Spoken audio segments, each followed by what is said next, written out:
What up? My name is Khalil, and this is the Marjorie podcast. So this episode is going to be a little different. The last two episodes were me just giving my thoughts, kind of bullshitting around about the election, because it was dominating the news cycle, and it was the most relevant thing at the time. But since that's over, I wanted to make an episode about something that I've been thinking about a lot lately, and something that I've wanted to research and I've wanted to dive into a bit. Even just for my own interest, for my own information. And I think it's something that's kind of shoved to the side by our media. I think people will find this interesting, and I think you guys will enjoy learning about something that you may not have otherwise ever thought about. This is something that's currently going on, but you have to take in the historical context of it, and it's something that has the possibility to change the world. And only time will tell how this will unfold. So without further ado, episode 3 of the Marjorie podcast.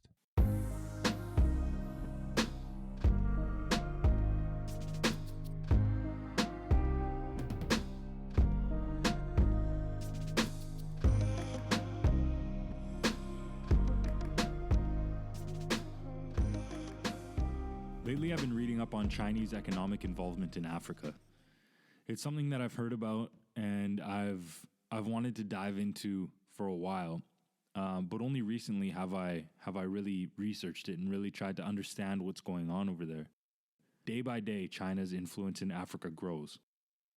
Since 2009, they've been the continent's most important trading partner, investing billions of desperately needed dollars into the economies of nearly every African country.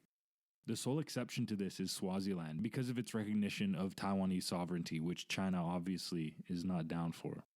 China saw an opportunity in the post-Cold War abandoning of African development by the US and other Western powers. They saw an opportunity to capitalize on a relationship with one of the most resource-rich regions on Earth. Chinese state-owned corporations are providing manufactured goods, of which they have no short supply, and infrastructural development, which is desperately needed by impoverished countries. They're building roads, they're building railways, they're constructing mines.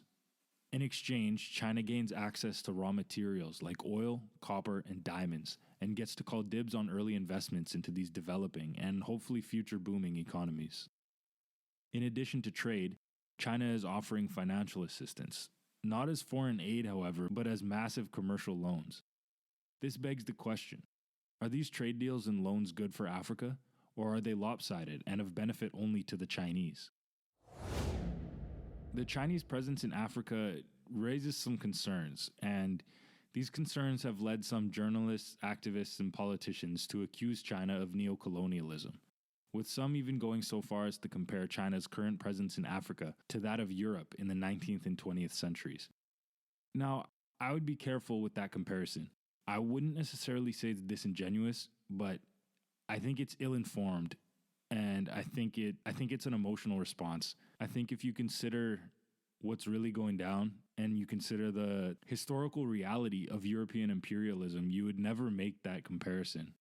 But nevertheless, this is a point of view that has traction, and it's a point of view that has actually influenced elections. It's actually having a real effect on people, so I think it's necessary to discuss.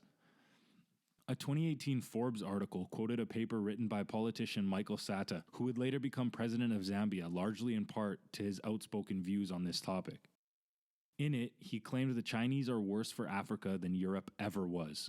He acknowledged the exploitation committed at the hands of Europeans, yet also pointed out their contribution to social development, like education and healthcare. He contrasted this with China's solely economic and financial interests. So I would question the validity of such a comparison. Firstly, China is under no obligation to maintain a relationship with any foreign country, so their lack of interest in funding social development can't really be held against them. They're a sovereign nation, they make their own choices. Second, the Chinese and European presence in Africa began in fundamentally different ways. African nations have willingly entered into partnerships with China. European states, however, entered the continent as conquerors. They massacred and colonized millions of people before exploiting them for resources and free labor.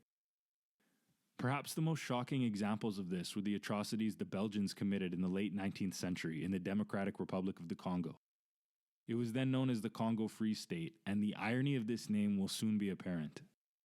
The Congo Free State was personally ruled by King Leopold II of Belgium. It was his personal property to do with what he wished, and he did.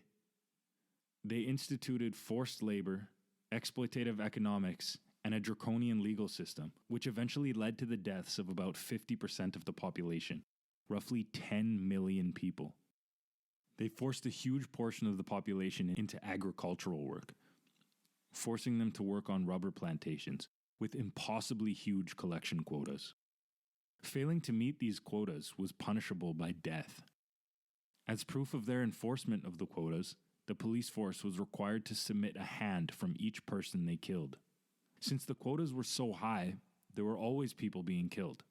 This led to villagers paying the unfillable quotas partially in hands. The police would show their superiors that the quotas were being enforced, and the Congolese people could avoid more deaths.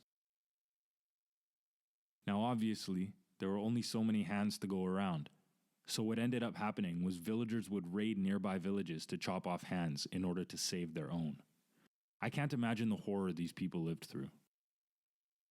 After all this, when Europeans finally decided to leave, they did so haphazardly, drawing borders arbitrarily, which cut through ethnic groups' historical territories, divided peoples, and grouped distinct communities and nations into single states. This has been at the root of much of Africa's political instability, lack of progress, and sectarian violence. Now, by going back in history like this, I'm not trying to negate or minimize the potential downsides or the real downsides of Chinese involvement in Africa. But it shatters the argument that European colonialism was less harmful or that they're at all comparable. Now, the Chinese are doing some bad shit. They're ignoring human rights violations by the governments they choose to work with, but they're also committing their own human rights violations. They're not paying workers a fair wage. They're ignoring environmental standards, dumping waste wherever they wish. They're selling arms to and entering trade deals with dictators, which legitimizes their rule and helps finance their totalitarian regimes. I think the biggest concerns, though, are over China's influence. The concern is that their influence will grow and grow, giving them control over larger and larger portions of Africa's economy and allowing them to advance their political influence and exploit Africans with impunity. And what happens if African countries can't pay back the loans that they're receiving?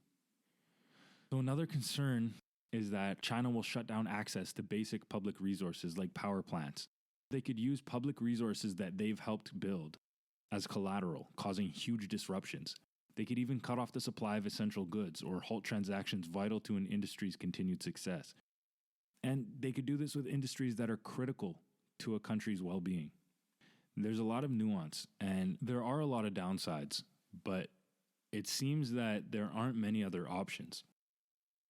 See, for decades, world powers have been hesitant to involve themselves with African economies because of political instability, corruption, and low development, out of fear that investments will not return enough capital. There have also been concerns raised regarding the ethics of doing business with dictators and governments who have committed or continue to commit human rights abuses. So as I've said, China doesn't care about this. They have issues with none of this. They're perfectly willing to get involved with any African nation, regardless of outstanding loans, credit history, or the political situation involving dictators, involving military rule, involving human rights abuses. It seems the only thing they get their panties in a knot about is if you recognize Taiwanese sovereignty. But as other large economies have pulled back economic investments in Africa, African nations seem left with only two options: trade with China and prosper, or not develop. So since there seems to be no better alternative, is it worth the downsides? Being that these Chinese-African relations have been consensual, I believe it's the responsibility of African states' leaders to ensure they continue to be mutually beneficial. Part of the reason that this whole situation is so controversial and has been met with such scrutiny is that the agreements have not been made public. So China is not Canada. China is not the States. Their government is completely different, and they see no need for transparency. They see no need to disclose the details of their deals. But African governments need to.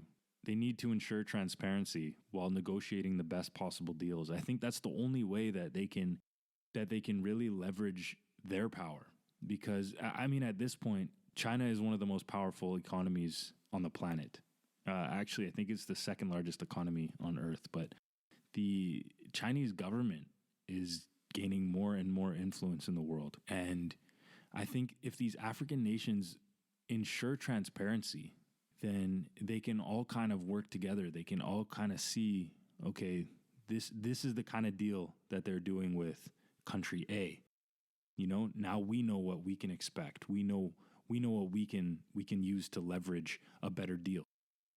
This is obviously easier said than done, especially with the corruption which is seemingly endemic to African governments. But they must try. And this is assuming that China's gonna continue to be a giant monster and a giant thorn in the side of human rights activists, of people wanting independence for Africa, economic independence for Africa. Those are the downsides, but there are positives. And the benefits of Chinese partnerships with African nations are undeniable.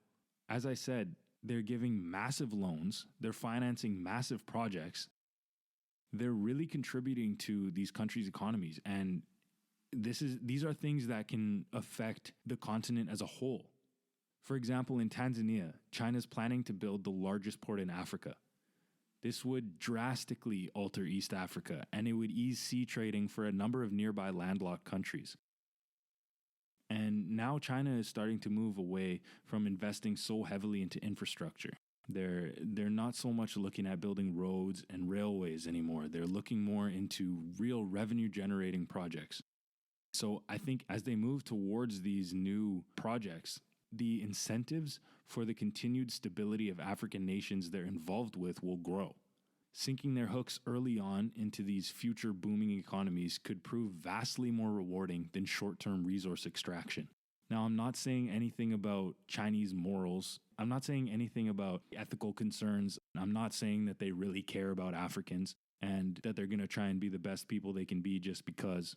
But the cash incentive might keep them looking for stability. So as I've pointed out, there are real concerns, and these concerns are legitimate.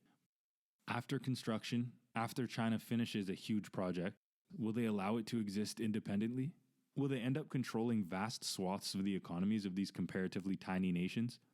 Will they leverage their power over such important resources to affect politics in their favor? And if so, is this the price to pay for development?